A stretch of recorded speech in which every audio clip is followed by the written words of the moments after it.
ಕಿತ್ತೂರು ಸಂಸ್ಥಾನದ ಸ್ಮಾರಕಗಳ ಸಂರಕ್ಷಣೆ ಹಾಗೂ ವೀರರ ಬಗ್ಗೆ ರಾಷ್ಟ್ರೀಯ ಮಟ್ಟದಲ್ಲಿ ಪಸರಿಸಿ ವೈಭವೀಕರಿಸುವ ಅಗತ್ಯವಿದೆ ಅಂದರು ಇತಿಹಾಸ ತಜ್ಞರು.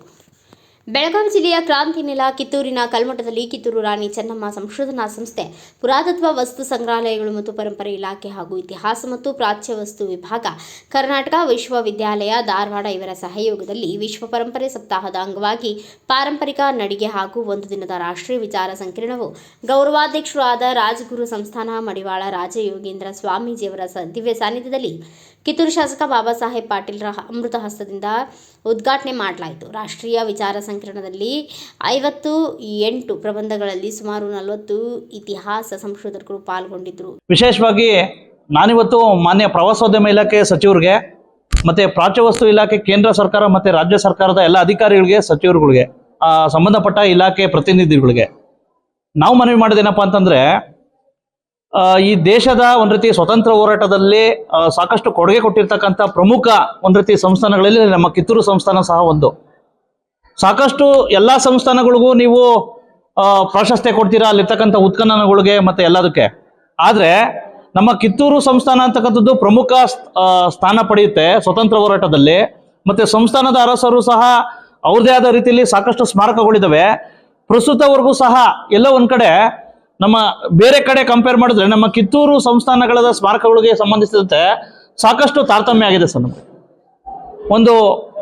ಒಂದು ವೀರರ ಒಂದು ರೀತಿ ವೈಭವೀಕರಣ ಸಂದರ್ಭದಲ್ಲಿ ರಾಷ್ಟ್ರೀಯ ಮಟ್ಟದಲ್ಲಿ ವೈಭವೀಕರಣದಲ್ಲೂ ಸಹ ಸಾಕಷ್ಟು ಇತಿಹಾಸವನ್ನ ತಿರುಚಲಾಗಿದೆ.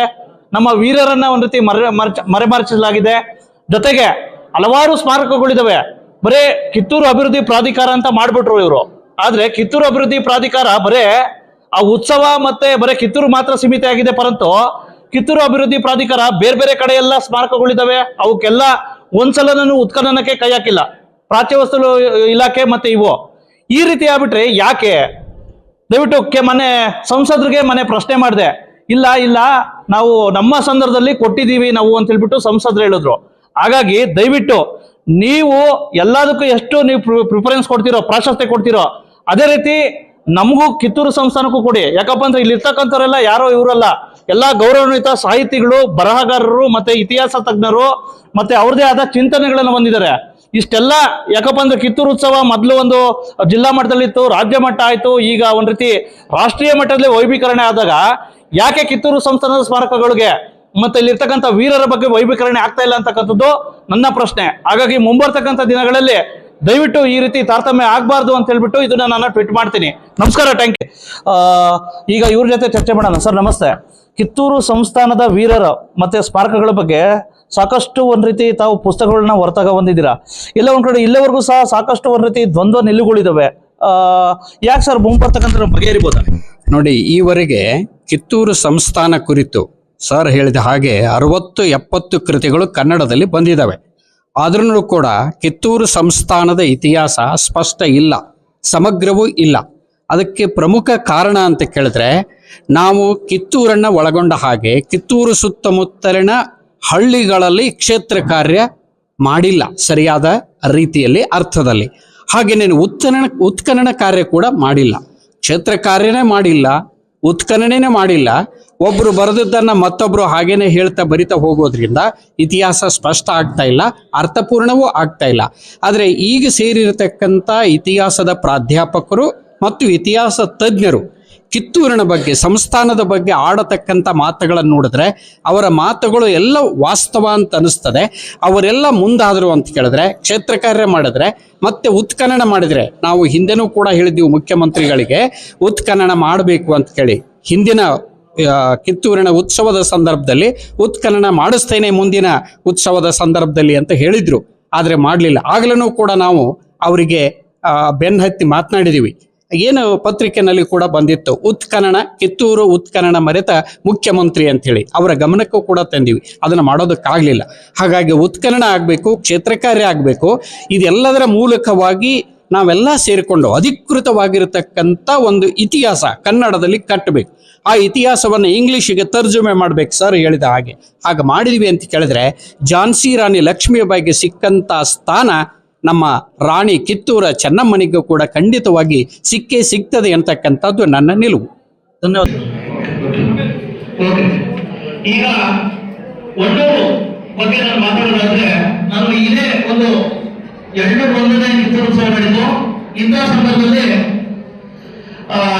ನಾನೇ ಮಾಡಿದೆ. ಪ್ರತಿ ವರ್ಷ ಕಿತ್ತೂರೋತ್ಸವದಲ್ಲಿ ಆ ಒಂದು ಕಿತ್ತೂರು ಸಂಸ್ಥಾನದ ಹಲವಾರು ಭಾಗ್ಯ ವಸ್ತು ಇಲಾಖೆಯ ಸಂಸ್ಥಾನದ ಸ್ಥಳಗಳನ್ನ ನಾನು ಒಂದು ರೀತಿ ಮಾಡ್ತೇನೆ. ಈ ಬಾರಿ ನಾನು ಒಂದು ರೀತಿ ಕಿತ್ತೂರು ಸಂಸ್ಥಾನದ ಮನೆ ಒಂದು ರೀತಿ ಗಡಿ ಗ್ರಾಮ, ಕಿತ್ತೂರು ಸಂಸ್ಥಾನದ ಒಂದು ರೀತಿ ಪ್ರಮುಖ ಸ್ಥಳವಾಗಿದ್ದು ಅದೇ ಒಂದೂರಿಗೆ ನಾನು ಭೇಟಿ ಕೊಟ್ಟೆ. ಒಂದೂರಲ್ಲಿ ಭೇಟಿ ಕೊಟ್ಟಾಗ ಇನ್ನೊಂದು ಕಡೆ ಮಲ್ಸಂದ್ರ ದೇಸಾಯಿ ಅವರು ಅವರು ಇರ್ತಕ್ಕಂಥ ಒಂದು ರೀತಿ ಸಮಾಜ ಇರ್ಬೋದು, ಮತ್ತೆ ರಾಣಿ ಚೆನ್ನಮ್ಮವರು ಬಳಸ್ತಾ ಇರ್ತಕ್ಕಂಥ ಒಂದು ರೀತಿ ಒಂದು ಬಾವಿ ಇರ್ಬೋದು, ಈಗ ಹಲವಾರು ಸ್ಮಾರಕಗಳು ಒಳಗೊಂಡು ಬಂದಿದ್ದಾವೆ.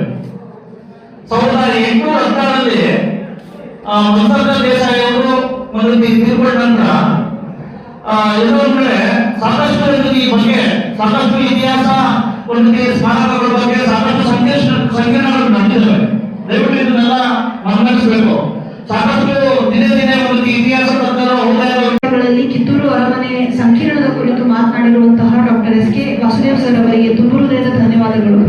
ಈಗ ಡಾಕ್ಟರ್ ಶ್ರೀ ಬಸವರಾಜ್ ವೀರಾಪುರ ಅವರು ಉಪಸಂಪಾದಕರು, ಭಾರತ ವೈಭವ. ಇವರು ಕಿತ್ತೂರು ಸಂಸ್ಥಾನ ಮತ್ತು ಮಣ್ಣೂರು, ಮೇಖಲ ಮರಡಿ ಮತ್ತು ದೇಶನೂರು ದೇಶಗತಿಗಳ ಸ್ಮಾರಕಗಳು ಈ ವಿಷಯದ ಕುರಿತು ತನ್ನ ಪ್ರಬಂಧವನ್ನು ಮಂಡಿಸಬೇಕಾಗಿ ವಿನಂತಿ. ವಿಶೇಷವಾಗಿ ಏನಾದ್ರು ಈ ಒಂದು ವಿಚಾರ ಸಂಕಿರಣ ಮುಖ ಸ್ಪಷ್ಟ ನಿರ್ಧಾರ ಬಂದ್ರ? ನಾವು ಅಂತಿಮವಾಗಿ ಇರುವಂತಹ ಅನೇಕ ವಿವಾದಗಳನ್ನು ಕುರಿತು ಈಗಾಗಲೇ ಚರ್ಚೆಯನ್ನ ಮಾಡಿದ್ದಾರೆ. ಆ ಚರ್ಚೆಗಳನ್ನು ಇಟ್ಟುಕೊಂಡು ಹೊಸ ಪ್ರಬಂಧಗಳನ್ನು ಕೊಟ್ಟಿದ್ದೇವೆ. ಆ ಪ್ರಬಂಧಗಳಲ್ಲಿ ಆ ವಿಷಯಗಳು ಮಂಡಿತ ಆಗ್ತವೆ. ಮುಂದಿನ ದಿನಮಾನಗಳಲ್ಲಿ ಇರುವ ಒಂದು ವಿವಾದಗಳನ್ನು ಅತ್ಯಂತ ಕಡಿಮೆಗೊಳಿಸಲಿಕ್ಕೆ, ಪೂರ್ಣ ಇಲ್ಲವಾಗಿಸಲಿಕ್ಕೆ ಆಗದೇ ಇದ್ರೂ ಕೂಡ ಕಡಿಮೆಗೊಳಿಸಲಿಕ್ಕೆ ನಾವು ಪ್ರಯತ್ನವನ್ನು ಮಾಡ್ತೇವೆ ಅನ್ನೋ ಮಾತುಗಳನ್ನು ನಾವು ಈ ಒಂದು ವಿಚಾರ ಸಂಕಿರಣದ ಮೂಲಕ ಹೊರಹೊಮ್ಮಿದ ಒಂದು ಫಲಿತಾಂಶ ಏನಿರ್ತದಲ್ಲ ಆವಾಗ ಅದು ತಿಳಿದು ಬರ್ತದೆ ಅನ್ನೋ ಮಾತುಗಳನ್ನು ನಾನು ಹೇಳಲಿಕ್ಕೆ ಇಷ್ಟಪಡ್ತೇನೆ. ಸಂಕಿರಣದ ಬಗ್ಗೆ ಮತ್ತೆ ಸಂಸ್ಥಾನಗಳ ಬಗ್ಗೆ ಚರ್ಚೆ ಮಾಡ್ಕೊಂತ ಹೋಗೋಣ ಬನ್ನಿ ವೀಕ್ಷಕರೇ. ಸರ್ ನಮಸ್ತೆ. ವಿಶೇಷವಾಗಿ ತಾವು ಬಂದಮೇಲೆ ಎಲ್ಲ ಒಂದು ಕಡೆ ಸಾಕಷ್ಟು ಈ ಒಂದು ಕಿತ್ತೂರು ಸಂಸ್ಥಾನದ ಸ್ಮಾರಕಗಳಿಗೆ ಎಲ್ಲ ಒಂದು ಕಡೆ ಐತಿಹಾಸಿಕ ಮೈಲಿಗಲ್ಲು ಬರ್ತಾ ಇದೆ. ವರ್ಷದಿಂದ ವರ್ಷಕ್ಕೆ ಚರ್ಚೆ ಆಗ್ತಾ ಇರ್ತಕ್ಕಂಥದ್ದು ಇಲ್ಲಿರ್ತಕ್ಕಂಥ ಸ್ಮಾರಕಗಳ ಬಗ್ಗೆ. ಅದರ ಮುಂದುವರಿದ ಭಾಗವಾಗಿ ಇದು ವಿಚಾರ ಸಂಕಿರಣ. ಹೇಳಿ ಸರ್. ಈಗಾಗಲೇ ಸ್ಮಾರಕಗಳ ಬಗ್ಗೆ, ರಾಜಕೀಯ ಸಾಂಸ್ಕೃತಿಕ ಚರಿತ್ರೆ ಬಗ್ಗೆ, ಕಿತ್ತೂರು ಬಗ್ಗೆ ನಾಡಿನಾದ್ಯಂತ ಪ್ರಸಿದ್ಧಗೊಂಡಿದೆ ಇಲ್ಲಿವರೆಗೆ ಪ್ರಕಟವಾದಂಥ ಕೃತಿಗಳು, ಲೇಖನಗಳು. ಆದರೆ ಇವು ಪ್ರತಿಯೊಂದು ವಿಷಯದಲ್ಲಿ ಯಾವ್ಯಾವ ದಾಖಲೆಗೆ ಸೀಮಿತವಾಗಿ ಆ ಒಂದು ಚರಿತ್ರೆಯನ್ನು ರಚನೆ ಮಾಡಿದ್ದಾರೆ ಅಂತಕ್ಕಂಥ ಒಂದು ಕೊರತೆ ಇದೆ. ಅದ್ರ ಜೊತೆಯಲ್ಲಿ ಒಂದು ಕಡೆಗೆ ಕಿತ್ತೂರು ಸಂಸ್ಥಾನ, ಮತ್ತೊಂದು ಕಡೆಗೆ ಈ ಕಲ್ಮಠ, ಗುರುಮಠ. ಹೀಗಾಗಿ ಒಂದು ಕಡೆ ಅರಮನೆ, ಗುರುಮನೆ ಇವುಗಳ ಒಂದು ಸಮ್ಮಿಶ್ರಣದ ಒಂದು ಚರಿತ್ರೆ ನಿರ್ಮಾಣ ಆಗಬೇಕಾಗಿದೆ. ಅದು ಸಹಿತ ಕೊರತೆ ಇದೆ. ಆ ಹಿನ್ನೆಲೆಯಲ್ಲಿ ಪ್ರಸ್ತುತ ವಿಚಾರ ಸಂಕಿರಣ ಅನೇಕ ಹೊಸ ಆಯಾಮಗಳನ್ನು, ಹೊಸ ವಿಷಯಗಳನ್ನು ಸಮಾಜಕ್ಕೆ ಅದು ಕೊಡುತ್ತೆ ಅಂತಕ್ಕಂಥ ಭರವಸೆ ಇಟ್ಕೊಂಡು ಈಗ ನಾವು ಸುಮಾರು 60 ಪ್ರಬಂಧಗಳನ್ನು 60 ವಿದ್ವಾಂಸರಿಗೆ ಹಂಚಿದ್ದೇವೆ. ಇವತ್ತು 40ಕ್ಕಿಂತ 50 ಪ್ರಬಂಧಗಳು ಇವತ್ತು ಮಂಡನೆ ಆಗ್ತಾ ಇದ್ದಾವೆ. ಇವೆಲ್ಲವುಗಳನ್ನು ಸೇರಿಸಿಕೊಂಡು ಒಂದು ಕೃತಿಯನ್ನು ನಾವು ಹೊರತರಲಿದ್ದೇವೆ. ಅದೇ ಒಂದು ನಮ್ಮ ಚಿಕ್ಕ ಸಾಧನೆ. ಸರ್ ನಮಸ್ತೆ. ಹೇಳಿ ಸರ್, ವಿಶೇಷವಾಗಿ ಎಲ್ಲ ಒಂದ್ ಕಡೆ ಸಂರಕ್ಷಣೆ ಮಾಡಬೇಕು, ಒಂದ್ ಕಡೆ ಈ ರೀತಿ ಎಲ್ಲ ಚರ್ಚೆಗಳನ್ನ ಹುಟ್ಟಾಕ್ಬೇಕು, ವಿಶೇಷವಾಗಿ ಒಂದು ನಿರ್ಧಾರಕ್ಕೆ ಬಂದಿದ್ದೀರಾ ವಿಶೇಷವಾಗಿ?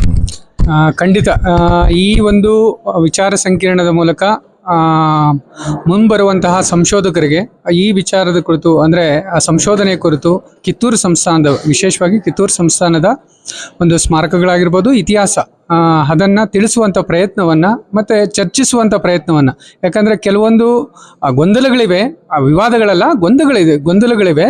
ಈಗ ನಮ್ಮ ಒಂದು ಸ್ಮಾರಕಗಳಿರ್ಬೋದು, ವಿಶೇಷವಾಗಿ ಹೊನ್ನೂರಿನ ಮಲ್ಲಸರ್ಜನ ಸಮಾಧಿ ಅದು 3 ಕಡೆ ಇರೋದ್ರಿಂದ ಯಾವುದು ಅಂತಂದು ಕೆಲವೊಂದು ಅಂತಿಮ ಹಂತಕ್ಕೆ ಬರಲಿಕ್ಕೆ ನಮಗೆ ದಾಖಲೆಗಳ ಕೊರತೆ ಇದ್ದಾಗ ಆ ರೀತಿ ಆಗುತ್ತೆ. ಅದು ಹೊರತುಪಡಿಸಿ ಗೊಂದಲಗಳೇನಿರೋದಿಲ್ಲ. ಮತ್ತು ಕೆಲವೊಂದು ವಿಚಾರಗಳಿದ್ದಾವೆ, ಅವು ಚರ್ಚಿತ ವಿಚಾರಗಳಿದ್ದಾವೆ. ಅವನ್ನು ಚರ್ಚೆ ಮಾಡೋ ಮೂಲಕ ಅಥವಾ ಸಂಶೋಧನೆ ಮೂಲಕ ಆ ಒಂದು ದಾಖಲೆಗಳ ಸಿಕ್ಕಂಥ ಸಂದರ್ಭದಲ್ಲಿ ಆ ಇತಿಹಾಸ ನಿಂತ ನೀರಲ್ಲ, ಅದು ಸದಾ ಬದಲಾಗ್ತಾ ಇರುತ್ತೆ. ಆ ಒಂದು ಪ್ರಯತ್ನವನ್ನು ಈ ಒಂದು ವಿಚಾರ ಸಂಕಿರಣದ ಮೂಲಕ ಮಾಡುವಂಥ ಪ್ರಯತ್ನ ಮಾಡ್ತಾ ಇದ್ದೀವಿ. ಇದು ಅಂತಿಮ ಅಲ್ಲ, ಇನ್ನು ಮುಂದೆ ಖಂಡಿತ ಇದು ಮುಂದುವರಿತಾ ಇರುತ್ತೆ. Thank you sir. ಈ ರಾಷ್ಟ್ರೀಯ ವಿಚಾರ ಸಂಕಿರಣದಲ್ಲಿ ಖ್ಯಾತ ಇತಿಹಾಸ ತಜ್ಞರು ಆದ ಸಂಶೋಧನೆ ಸಂಸ್ಥೆಯ ಅಧ್ಯಕ್ಷರು ಆದ ಆರ್.ಎಂ. ಷಡಕ್ಷರಯ್ಯನವರು, ಪುರಾತತ್ವ ಇಲಾಖೆಯ curator Raghavendra, professor G S. Prabhayyanavaramath, doctor L P. Maruti, doctor Sheeladhar Muguli, doctor Amaresh Yatgal, doctor S K. Melakar, professor Indumati Chinnimeela, doctor B N. Tara, doctor Arun Kallolikar, doctor Jagadish Ashode, doctor Madhuri Chougle, doctor Aditya Hegde, Manoli Mummayya ಸೇರಿದಂತೆ ಇನ್ನು ಅನೇಕರು ಉಪಸ್ಥಿತರಿದ್ದರು. Bureau report Basavaraju, Bharat Vaibhav news, Kittur. Thanks for watching Read, Discuss and Debate with editor Dr. Yan Prashant Rao. Wanted reporters in print, digital and visual media for Bharat Vaibhav Daily Newspaper, BV News 5 Channel and BV Fast Web News from all the talukas of Karnataka, Goa and Maharashtra. If interested, send your resume to 9019229369.